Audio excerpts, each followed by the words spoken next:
un certificat numérique pour permettre de voyager au sein de l'Union européenne en temps de pandémie. L'objectif est de réintroduire progressivement la libre circulation des personnes tout en préservant la santé publique. Ce certificat vert numérique sera gratuit et disponible sous format électronique ou papier. Il prouvera la vaccination contre le Covid-19, un résultat négatif à un test de dépistage ou encore la guérison de ceux qui ont déjà contracté le virus. Cet outil disposera d'un QR code pour garantir la sécurité du document. La Commission propose d'ailleurs son soutien aux États membres pour la mise en place technique. À peine lancé et déjà contrefait. Une semaine après le lancement du certificat Covid numérique européen, des organisations criminelles proposent des faux documents.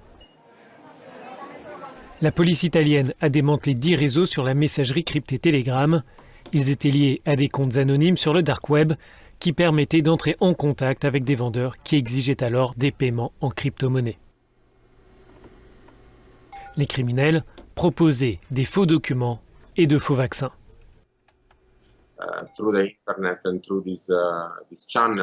Sur Internet et à travers ces chaînes, vous pouvez tout vendre partout dans le monde. Ce qui était ironique dans ces offres, c'est qu'elles proposaient ces faux certificats et ces faux vaccins et qu'ils étaient valables non seulement en Europe, mais aussi dans d'autres pays comme la Suisse, le Royaume-Uni, les États-Unis, la Nouvelle-Zélande, parfois des pays très lointains.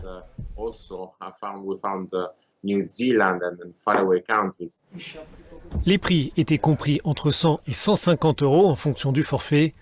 L'offre la plus chère comprenait le faux document et une dose de vaccin contrefait. Près de 250 000 utilisateurs se sont signalés. Certains de ces acheteurs résidaient hors de l'Union européenne. C'est une très grande responsabilité pour les vendeurs, mais aussi pour ceux qui veulent utiliser ces fausses certifications. Europol, l'agence européenne de coopération policière, souligne qu'au cours de la pandémie, les criminels ont fait preuve d'une forte capacité d'adaptation. De faux certificats de tests Covid ont ainsi circulé. Europol apporte donc son soutien aux services de police à travers l'Union pour lutter contre les crimes liés au Covid-19. Certaines opérations ont ciblé des cybercriminels et des escrocs. Selon l'établissement européen, l'accès à grande échelle de produits technologiques comme des imprimantes de pointe ou certains logiciels permet aux malfaiteurs de fournir de faux documents extrêmement proches des originaux.